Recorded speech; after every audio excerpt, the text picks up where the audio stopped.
Bom dia! E o principal assunto do dia é a inflação nos Estados Unidos, o CPI. Essa medida voltou a foco porque ela pode mexer com como o Fed vai cortar juros daqui para frente. Deixa eu explicar. É esperado que a inflação anual nos Estados Unidos caia para 2,3%, vindo de 2,5%, sendo que a inflação mês a mês tenha caído de 0,2% no mês passado para 0,1% esse mês. Além disso, a inflação, o núcleo da inflação, é esperado que permaneça em 3,2%, falando anualmente, e de mês contra mês desacelere e caia para 0,2% de aceleração de inflação de um mês para o outro. Gravou os números? E por que esse dado de inflação é tão importante assim? Ou se tornou tão importante assim? Muito por conta disso aqui. A gente vai ter a reunião do Fed para novembro, que antes daquele dado de mercado de trabalho que veio muito mais forte do que as expectativas, a gente achava, ou o mercado achava, que o Fed poderia cortar 0,5% ou 0,25%.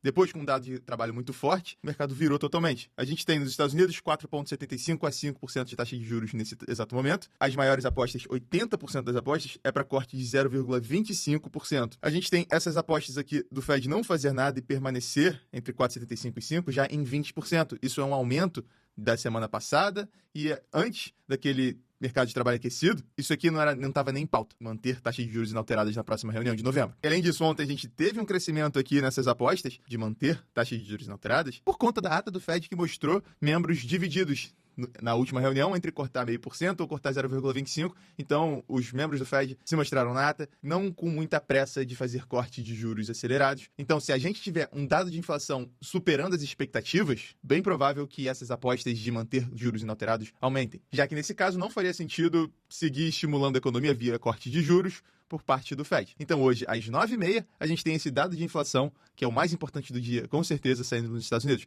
Além disso, a gente tem o que a gente tem toda quinta-feira, que é o pedido de seguro-desemprego às 9h30 nos Estados Unidos. E aí, um pouquinho antes, às 9 horas, a gente tem vendas no varejo no Brasil, que é importante da gente ficar de olho. Ao longo do dia, a gente tem Fed speakers falando, e são essas as coisas que mais importam pro dia. Além disso, é importante ficar de olho no furacão Milton, que chegou ontem à noite na Flórida. Aos poucos, a gente vai vendo os estragos que ele causou. Hoje que a gente tem um barril de petróleo subindo quase 1,5%, tentando retomar a casa dos $78. E aqui a gente tem o preço do petróleo sendo puxado para cima por conta do furacão Milton e por conta do medo que continua existindo lá no Oriente Médio com o conflito. Essas duas coisas podem causar disrupção na cadeia de oferta e isso preocupa os investidores, fazendo com que o preço suba. Por outro lado, puxa o preço para baixo, que a gente teve ontem mais estoques de barris de petróleo do que o esperado. A gente tem uma espera de demanda mais fraca lá na China, com os estímulos frustrando as expectativas. E a gente tem também a Líbia retomando exportações, o que faz com que tenha mais oferta, e isso obviamente traz o preço para baixo. E sobre a demanda enfraquecida na China, com a falha nos estímulos, a gente vai ter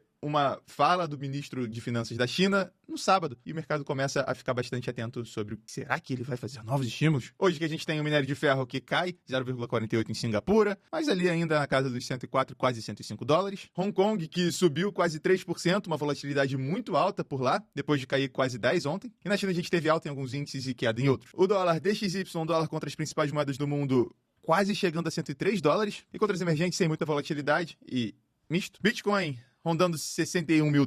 Europa majoritariamente em queda. Eurostock 600 cai 0,15, Eurostock 50 cai 0,17. Futuros nos Estados Unidos, leve queda agora pela manhã, 0,16 de queda o S&P, 0,20 de queda o Nasdaq. Ontem que a gente teve a Nasdaq subindo e com destaque para o Google caindo 1,5%. Provavelmente você já viu essa notícia. Google que vem enfrentando processos lá nos Estados Unidos para quebrar a empresa por conta de dizerem que é um monopólio. Só que, de fato, ela não tem sofrido tanto nos últimos dias. Tem alguns artigos falando por que isso pode não ser tão ruim para ela. Ontem ela caiu bem, verdade, mas ela não tem caído tanto desde que surgiu esse papo de quebrar ela em vários pedacinhos. E vindo aqui para o Brasil, ontem o Ibovespa caiu 1,18%, depois de ter sido divulgado o IPCA, vindo em linha com as expectativas, mas o Ibovespa tem sofrido aqui nos últimos dias. Fechou um pouquinho abaixo dos 130 mil pontos. O dólar futuro fechou subindo 1,06%. E os DIs futuros, tanto para 2 anos, está na máxima do ano, quanto para 5 anos, também está na máxima do ano. E os DIs mais longos estão chegando à máxima do ano. Todos eles devolvendo o bom humor que a gente teve com o anúncio da elevação de nota de crédito aqui do Brasil. Olha aqui o dia seguinte da elevação do crédito.